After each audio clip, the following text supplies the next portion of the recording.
Good evening, ladies and gentlemen, and welcome. Welcome to this wonderful museum. Throughout the next hour, we will explore connections between music and art, delving into the shared themes of emotion, of narrative, and innovation that link these worlds across centuries. Throughout today, we're going to break this down into about 6 sections, exploring periods that connect different periods of art to music.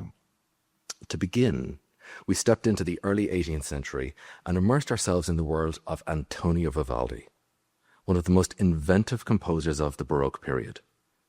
His groundbreaking work, The Four Seasons, served as a vivid example of how music and art capture the essence of their time. To set that stage, we'll examine the political, the cultural, and the artistic currents that shaped the Baroque period, and draw connections between the stunning painting here in the museum, The Denial of St. Peter by Gerard Segers. The year 1723, when Vivaldi composed The Four Seasons, was a time of significant change and expansion in Europe. Politically, the continent was dominated by monarchies navigating alliances and rivalries. The War of Spanish Succession had ended less than a decade earlier, reshaping Europe's power structures. Meanwhile, the Enlightenment was beginning to emerge, fueling intellectual curiosity and a desire to question and understand the world. This was a period of both grandeur and transformation, and the Baroque arts reflected these dualities. The Baroque period, which spanned from about 1600 to 1750, was characterized by its celebration of drama and emotion. Artists and composers of this era sought to inspire awe and devotion through intricate details and dynamic contrasts. In music, this translated to an evolution of expressive capabilities, with composers like Vivaldi expanding the boundaries of form and technique to tell stories through their sound. The Four Seasons was published as part of his Opus 8 collection, and these 4 concertos stand out in the time for their vivid, programmatic nature. This was revolutionary at the time. Each concerto is paired with a descriptive sonnet, inviting the listeners to envision the sounds of nature, chirping birds, murmuring streams, violent storms. This marriage of music and poetry was groundbreaking, blending the narrative emotion into single immersive experience. The sonnet, for that last movement of summer, describes a shepherd who is afraid of a storm and the damage it may cause. The shepherd is worried about thunder, lightning, and hail, which might destroy the crops, and the sonnet accompanying the music reads as such: "Alas, just how are his fears? Thunder and lightning fill the heavens, and the hail slices the tops of corns and other grain." We're going to do a little bit of just an excerpt from Summer, just so you can see this correlation.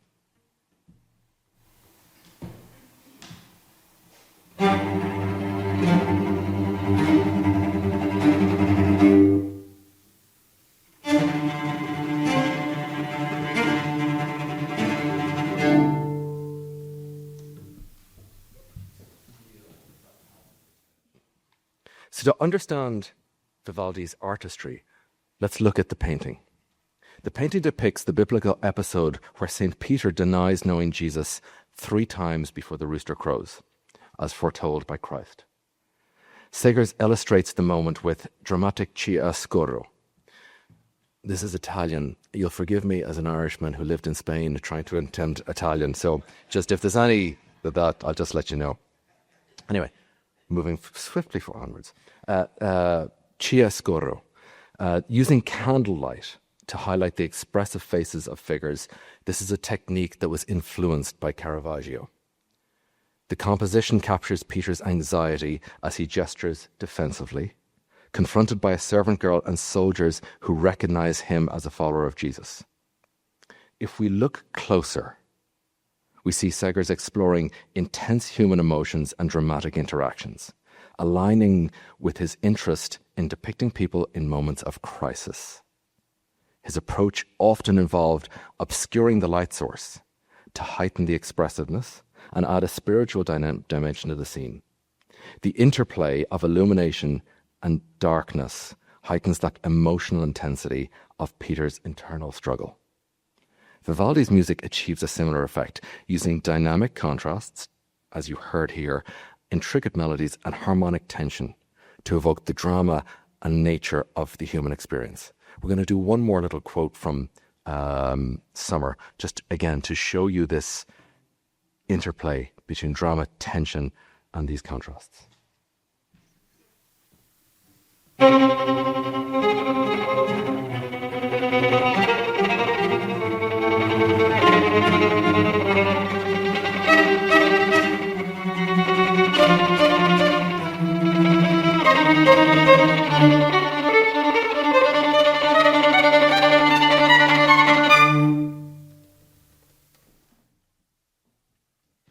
Okay.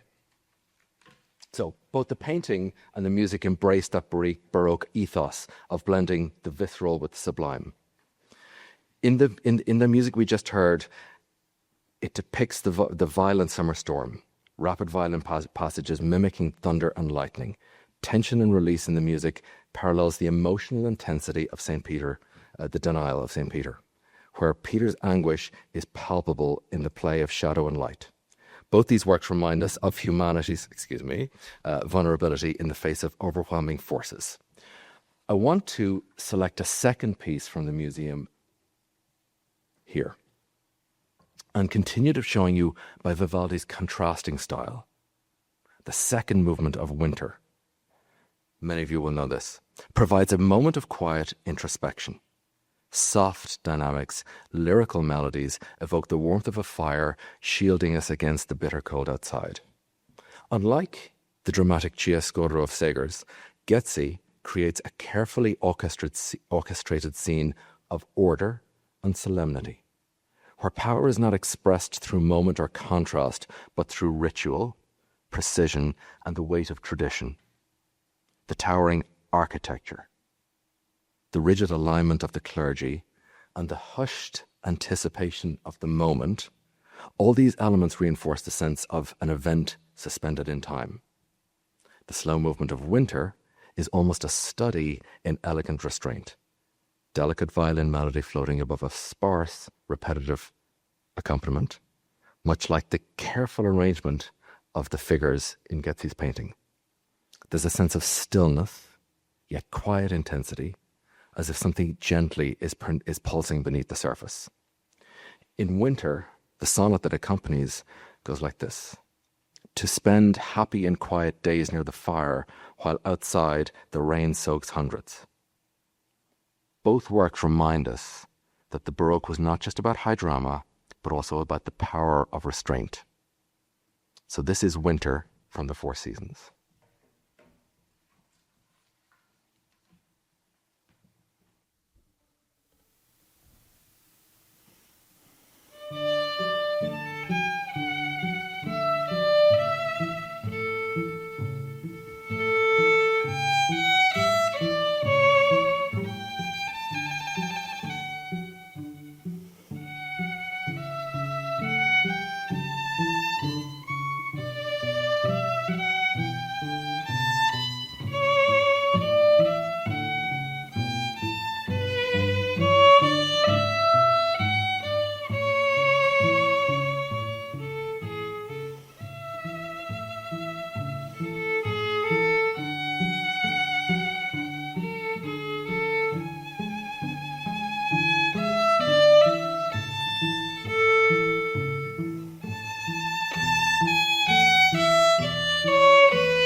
So let's take our next piece, or next pairing, I should say.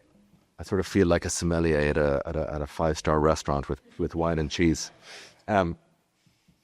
So this next piece, and I want to use Beethoven's Moonlight Sonata to set the stage for a world in which it was created. Written in 1801, this piece emerged during a time of intense political and cultural upheaval in Europe. The French Revolution had recently shaken the continent, unsettling monarchies and ushering in a era of uncertainty and change. Napoleon Bonaparte, an enigmatic and polarizing figure, was rising to prominence, embodying both the ideals of liberty and the spectre of authoritarianism. The revolutionary cries of liberty, equality, and fraternity inspired some while terrifying others, triggering widespread shifts in societal structures. Meanwhile, in Austria, Beethoven's homeland, they stood at a crossroads, both embracing and resisting these revolutionary currents while clinging to traditional monarchy.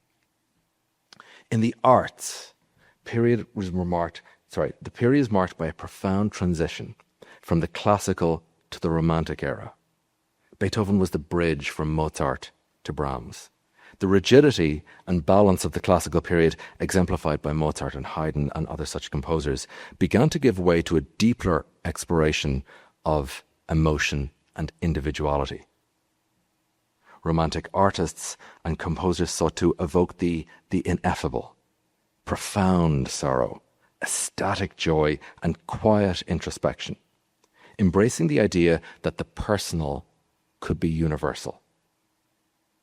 Beethoven was not only a participant in this shift, but a revolutionary force within it, using his music to bridge the formal elegance of his predecessors with the raw, unrestrained expressivity that would define Romanticism. The Moonlight Sonata captures this transition and exemplifies the romantic ideal of emotional depth and resonance, the suddenness of a loud and a soft. This is The Romantic Landscape by Thomas Cole. The one thing that I just realized that I cannot tell you is exactly where these paintings are in the museum, because, when you leave and you want to see them. But I gather from my conversations, they're sort of all in the West Wing, just FYI. This painting captures that romantic ethos, dramatic interplay of light and shadow, the vast expanse of the natural world, and the sense of solitude and mystery sort of invites the viewer to contemplate their own inner emotional landscape. Sebastian and Sam are going to show you now, but the beginning of the Moonlight Sonata opens with a subdued, undulating triple pattern that mirrors this painting's ethereal quality.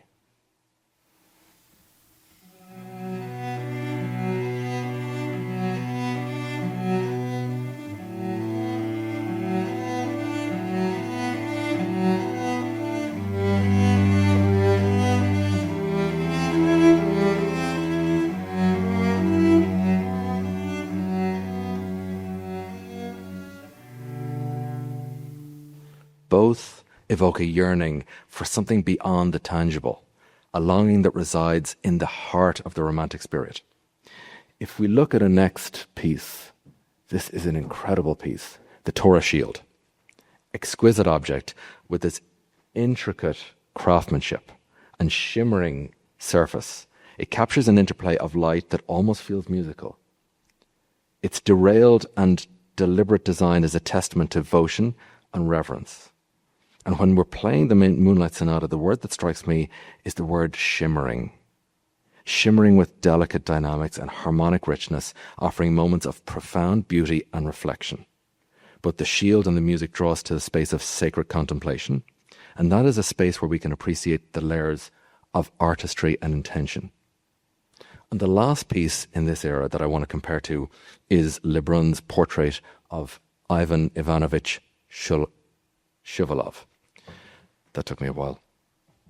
As I was reading this and sort of reading more about him, I was trying to learn more about patrons at this time. He was a renowned patron of the arts.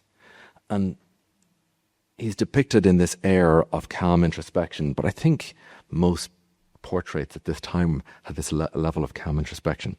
But it captures that mix of outward serenity and inner tension. There's there's an emotional complexity. The Moonlight Sonata is often perceived as you've just heard that opening, tranquil and serene. But as it unfolds, underneath lies an undercurrent of longing and quiet unrest. It's music that encourages to look or listen beneath the surface. For Beethoven, he was composing the Moonlight Sonata when he was experiencing significant hearing loss, which was steadily deteriorating, and it was marked a challenging period in his life where he was grappling with the reality of his diminishing ability to hear, while striving to create some of his most monumentous music. Despite the hearing challenges, Beethoven continued to compose, relying on his inner hearing and using methods like placing a wooden stick on a piano to feel the vibrations when he was playing. So we're going to play Beethoven's Moonlight Sonata. And what I want you to do is close your eyes when we play this piece. I want you to think and visualize those three works. And I want you to let the music and the visual guide your imagination. Consider how they intertwine, how they evoke emotion, spark that introspection, and share that glimpse into the universality of the human experience. This is Beethoven's Moonlight Sonata.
So this one is going to be a little bit more personal.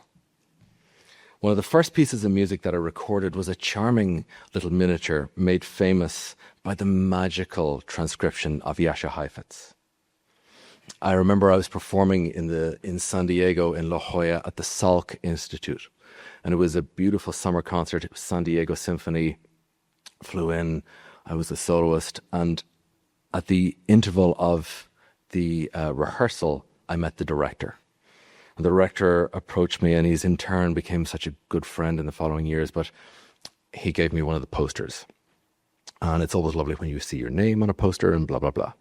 But the most incredible artistic painting was used to be to front the poster. And the image was by an artist and a woman by the name of François Gillot. And François was married to Jonas Salk. And for those of you who don't know Jonas was, he discovered the polio vaccine and decided not to patent it so that everybody could have this vaccine. But previously, François was married to Pablo Picasso. And in the aftermath of that concert, Mel, who was François' curator for 25 years, invited me to lunch to meet with her in New York. So I went to her studio on 67th and Central Park West. And as a young whippersnapper of a kid then, I was still under the impression that a studio was less than a one-bedroomed.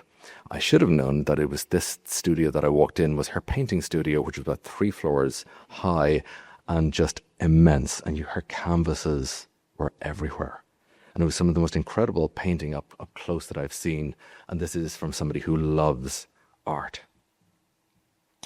And we went to lunch across in the Metropolitan Museum of Art, just across the park. And we spoke about music, and she spoke so vividly about her journey. And there's something so incredible when you hear someone talk about 2 artists in the first person and how she introduced Henri to Pablo. Her idol, Henri Matisse, to Pablo Picasso. Table of 4 of us, quite unique. And after lunch, there was this exhibition by Vollard. And Vollard was was an incredible collector and art curator at the end of the 1890s to the 1920s. And he was a great supporter of Picasso and gave Picasso his first exhibition in 1901. But he also provided exposure and emotional support for lesser known and then unknown artists such as Cézanne, Renoir, Van Gogh, Gauguin, amongst others. And François and I talked about the exhibit, and it was amazing to walk into that exhibit and she would explain exactly why this was unique. This was so ahead of its time. One painting that comes to mind was the idea of a person. You would never be able to draw a person or paint a person bent over that would not be able to be upright and still stay in the frame. So the idea of having somebody bent over and within a smaller part of the frame, the idea of cropping, which we do our phones, over 100 years ago, was an amazing concept to see at the time. François had 2 children with Pablo, and she was the only woman to have left Pablo. And when we came to one particular exhibit, or one particular room, it was Manet's and Monet's. She looked at it, and the inscription was bequeathed from the collection of Pablo Picasso. And Picasso and Vollard would just trade paintings rather than he wouldn't pay. He would for the transfer. So he would give him a painting. He would get a Monet or a Manet or a Van Gogh or a Cézanne in return. But she looked at me and said, "The last time I saw this was the evening I left our house in the middle of the night in 1954."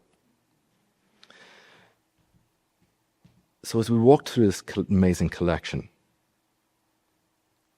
mostly Cubist work at the end, but we came to the last room, the 5th room, and it was 130 etchings by Picasso. To say that she loathed the man is an understatement. Some of you may know this story, but she said at the table, she said Pablo would, not only drive her nuts, but she said at the middle of the night he would get up, he said, "I can't live, I don't want to live anymore, this is too much." she would open the windows, she would put her hands like this, and she said, please let me help you. So they did not get on. And when we left those etchings, she said, I can't stay in this room, but what I want you to do is I want you to look. And she said, I am the subject of 4 of these drawings. He said, if you look really, really, really closely, he always drew me with a knot in my left eyebrow. Toodaloo, out the door. Fantastic experience. So for this lecture, I called Mel, and he's in Greece at the moment, but we spent so much time talking about the balance of music and art, and we specifically spoke about this painting that is in the collection. This is Francois. In this painting, we see the dynamic and turbulent world of Pablo Picasso. It's painted in 1952, and it's entitled Seated Woman with Red and Yellow Background. It's not Cubist per se, but it's more of a Cubist experiment. We see the psychological and the emotional portrait of Françoise Gillot. She was not only the woman who shaped Picasso's life, but she also dared to break free from his formidable influence. At first look, the painting strikes us because it's a limited yet intense color palette. Red, yellow, green, and black. This is Picasso's calculated restraint at work. Nothing excessive, nothing decorative. Unusually, the base layer of this painting was black, so he covered everything in black to start. The bold red and the yellow background radiate that palpable tension, framing the seated figure like a aura of unspoken energy, while the greens and blacks carve her fragmented form with a dramatic force. If you look at her face is split into dual perspectives. One in profile, the other full frontal. That in itself presents a contradiction. Is she being observed, or is she looking directly at us? Francois only posed for Pablo once, in her early 20s. And her attitude was, if you want to paint me again, you can use your memory, but I'm not wasting my time. And her attitude was that So the simultaneous multiplicity is the essence of Cubism, profile and psychological. But in this context, it also mirrors Picasso's uncertainty. Who was Francois to him? His muse, or an independent force slipping beyond his grasp? If we look at her hand, both hands, resting against her head, is this a gesture of quiet contemplation, or is it something heavier, a signal of her dissatisfaction, her resistance? You'll notice that the size of her hand is larger. This pose reflects Picasso's latent frustration. Unlike many of his past muses, Francois was not only merely an observer of art, but she was a painter and a writer herself, a woman with agency and intellect. Their relationship was charged, and ultimately she did something that most of Picasso's lovers never dared. She left him. In this painting, we sort of see that being foreshadowed. Interestingly, Seated Woman with Red and Yellow Background was not Picasso's original title. He had simply named it Woman in an Armchair, leaving the identity of the subject ambiguous. But we know it's Francois because he only met his next muse, Josephine, in 1953. The biographical content inevitably colors our understanding. We know that Francois bore 2 children with Picasso, and she endured his domineering presence, but ultimately chose her own path. So the painting shifts from abstraction to something deeply personal, a portrait not only of a woman, but of a relationship on flux, of power dynamics unresolved. The piece that we chose to pair is from Sergei Prokofiev's opera, The Love of Three Oranges. Just as Picasso shattered traditional perspective in painting, Prokofiev fractured melodic expectation, rhythm, and harmony in music. His opera is a surreal and satirical explosion of color and motion, defying conventional operatic norms, much the way Picasso defied classical portraiture. In a similar way, we see how Prokofiev refused to settle into a singular viewpoint. He refuses to settle into harmonic progressions. He makes us process competing emotional tones. This piece is comedy laced with unease, lightness, and undercut by tension. Why Prokofiev? So after lunch, I sent Francois a beautiful handwritten note to thank you for her time and a signed copy of my first ever CD, of which I recorded The Love of Three Oranges. Some weeks later, I received a note in the mail, and it was a note from her. And it was a card with her painting entitled Notes on Prokofiev. She thanked me for such a beautiful afternoon, for the beautiful music, and for the CD, of which she just ended her note saying, I enjoyed it so much. I always love having music to inspire me when I paint. Francois passed last June. So we're going to leave this image here, and we're going to play Prokofiev's Love for Three Oranges.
A little bit more of the fun stuff.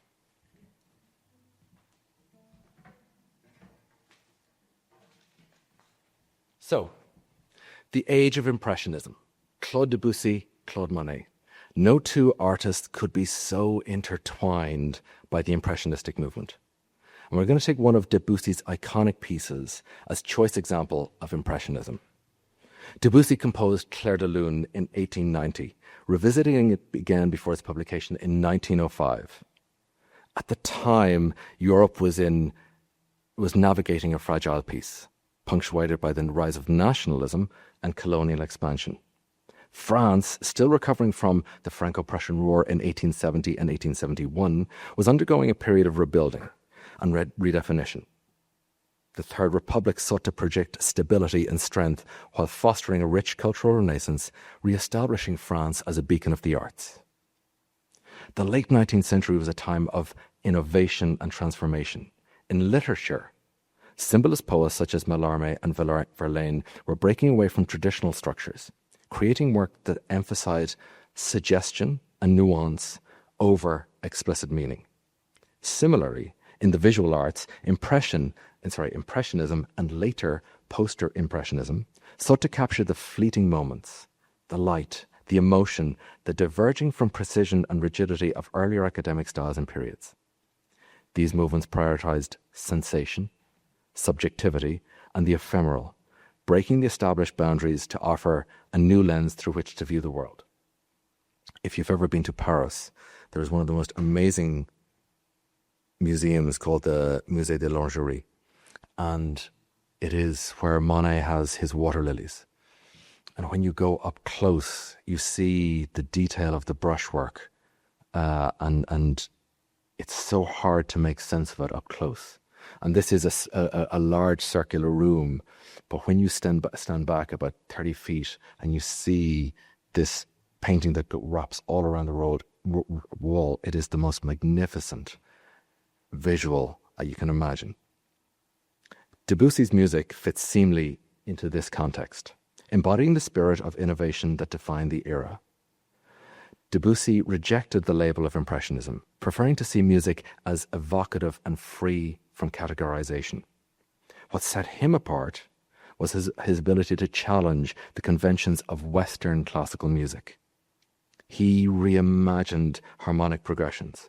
He embraced tonal ambiguity, and he explored the subtleties of texture and timbre to create something entirely new. Clair de Lune is all about that ethos. It's delicate, it's a lyrical piece that shimmers with emotional depth and poetic resonance, while simultaneously pushing the boundaries of traditional harmony and form. This painting here, the cliff at Etretat, Sunset,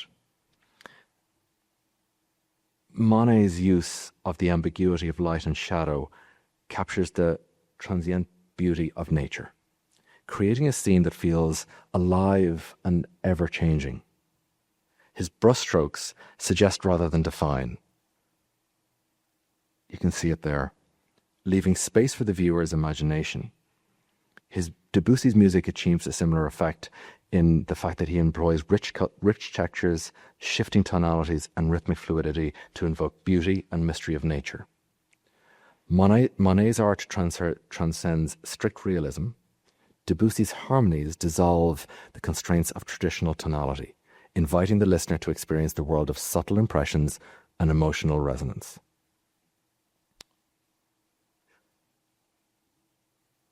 This piece,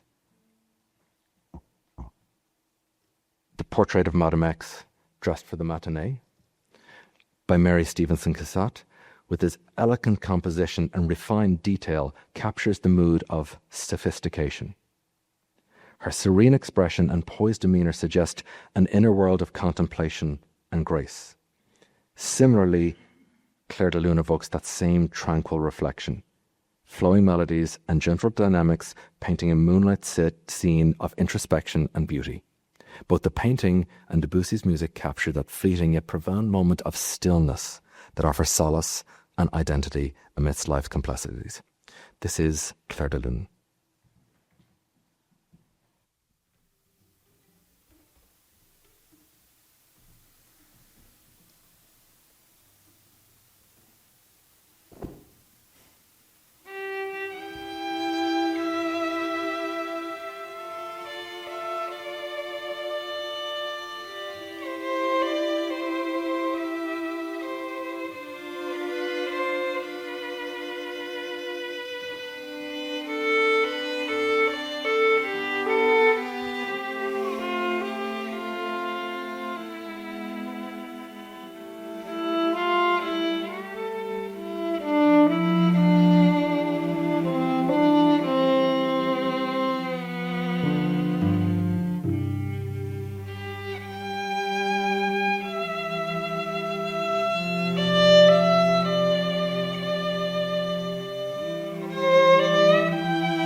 we're going to do something musically different for this next one. The next incredible piece of art that I've been so drawn to is the Charleston by Aaron Douglas.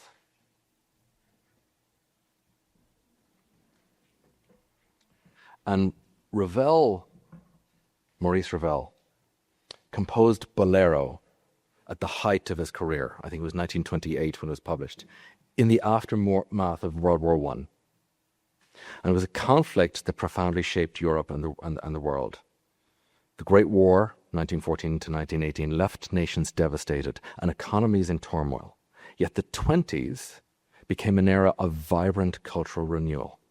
Known as the Roaring Twenties, this period saw the rise of jazz, the flapper movement, and a wave of artistic experimentation across both Europe and the Americas.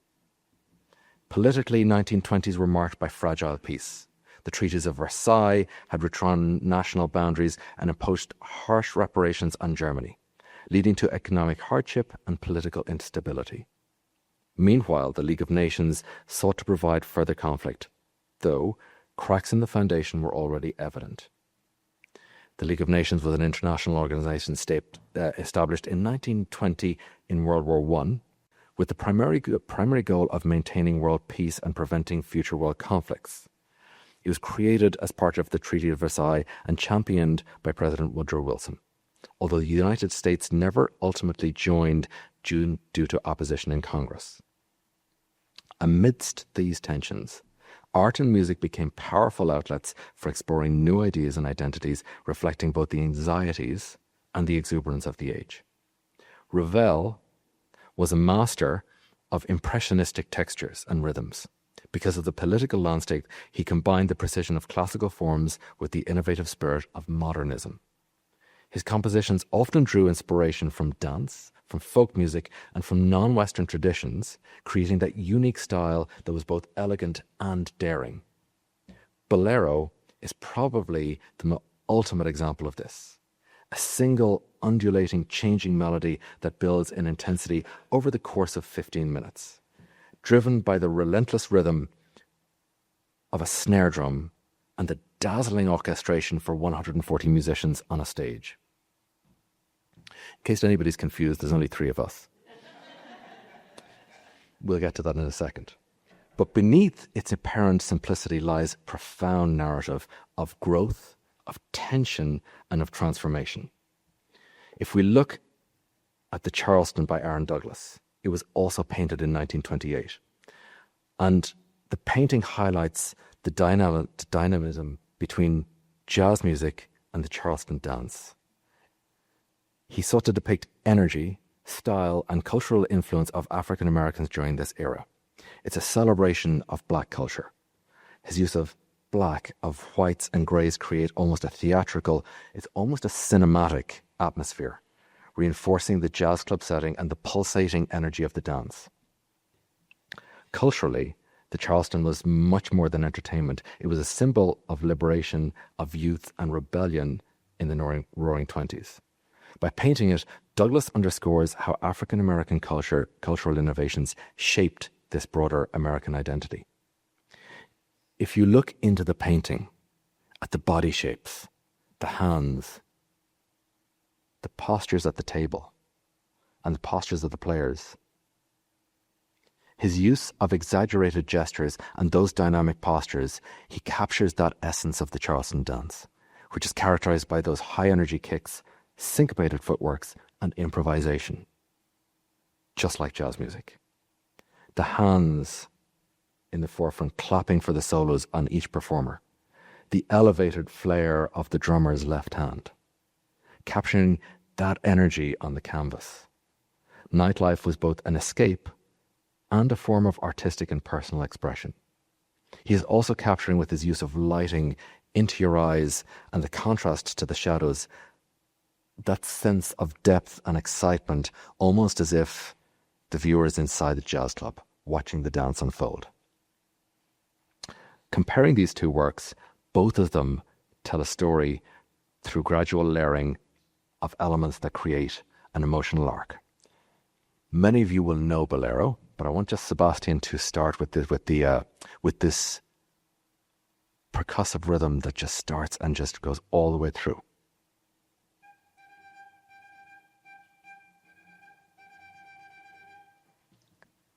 So, at the heart of Rolero lies its rhythm, a steady, repetitive drum beat that underlines the whole piece. Relentless pulse mirrors the urban energy of the 20s. And with the Charleston, Douglas captures the collective joy and movement of a community in sync, much like Ravel's orchestra moving as one entity towards a climatic finish. The narrative here is one of progression, from simplicity to complexity, from calm to exuberance. So we're going to play Ravel's Bolero for you. And as you noticed, 3 people. So like every Irishman, I love a challenge. We love a challenge. So rather than do 3 people on 3 instruments, we thought we would do 3 people on 1 instrument. So this is, as we set up, Ravel's Bolero on 1 cello.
Almost there.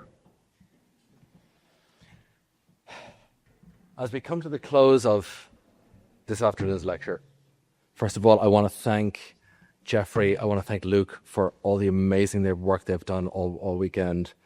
I want to thank Sam and Sebastian for being amazing collaborators. And I want to thank you. And I want to leave you with one specific conversation between music and visual art. And I'm going to take you back to the late 1960s, at a time of seismic shifts. The nation was ablaze, both literally and figuratively. The Vietnam War dominated headlines, sparking protests that challenged authority and demanded change. Civil rights movements pushed back against systemic racism and inequality, while women's liberation efforts sought to refine gender roles. Amidst this turbulent backdrop, the arts became a mirror to society's struggles and aspirations. Nowhere was this cultural revolution more powerfully felt than Woodstock, the 1969 music festival that became a defining symbol of the era. Over 500,000 people gathered on a muddy farm in upstate New York, drawn together by a shared belief of peace, of love, and the transformative power of music. Against the backdrop of war and political unrest, Woodstock provided a utopian glimpse of unity, where strangers became a community, and music became both an escape and a statement. Artists like Hendrix, Joan Baez, Crosby, Stills, Nash and Young gave voice to a generation weary of violence and yet hopeful for change. Woodstock was a cultural moment that captured the spirit of rebellion and idealism, proving that the face of division, art could be a force for connection and revolution. A young guitarist by the name of Jimi Hendrix showcased his ability to command a stage, redefine musical boundaries, and inspire a generation. Closing the festival with a 2-hour set, Hendrix's improvisation and innovative guitar work, especially his iconic rendition of the Star-Spangled Banner, demonstrated his mastery and artistic vision. His leadership was revolutionary, breaking racial and musical barriers. He captured that raw, unfiltered essence of the 60s, that quest for freedom, the disillusionment with authority, and the yearning for something transcendental. So this is Jacobs Lawrence's Forward. And we're going to pair that with Purple Haze. Forward, as one does, Forward is one of Lawrence's many works that focus on African American history. It portrays Harriet Tubman, the famous abolitionist and conductor of the Underground Railroad, leading enslaved individuals to freedom. Lawrence was deeply inspired by the themes of migration, social justice, and the empowerment of Black Americans, and Forward embodies these themes through its powerful composition and storytelling. If we turn our attention to the painting, Harriet Tubman is depicted in motion, reinforcing her role as a fearless leader guiding enslaved people towards freedom. The dark and the bright colors juxtapose danger and hope, the duality that encapsulates the Underground Railroad experience. But if you look closer, there is a journey. You'll also notice that they're also muted versions of bright colors. There's nothing optimistic about the colors. The figures in the painting appear to be climbing, which could symbolize progress, struggle, or hope for a better future. Tubman's presence at the foreground underscores her role as that guiding force, but you can feel, if you look at the back, the anxiety of that figure, looking back, looking behind. There's trepidation in the past.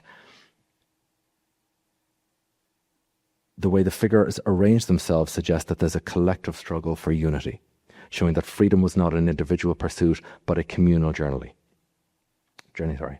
What's fascinating is both how Hendrix and Lawrence were rooted in tradition while boldly transforming their respective art forms.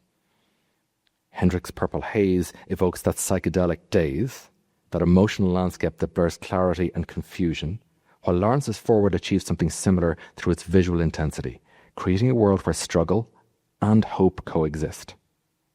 Both challenge us to confront discomfort, to push through it, and to envisage a future beyond the boundaries of what seems possible. Ladies and gentlemen, I want to thank you for your time today. I hope you've enjoyed this lecture, the correlation of art and music, and I encourage you to find the works in the museum and see them up close. We are going to finish with Jimi Hendrix's Purple Haze, and we would love to meet you and chat to you afterwards.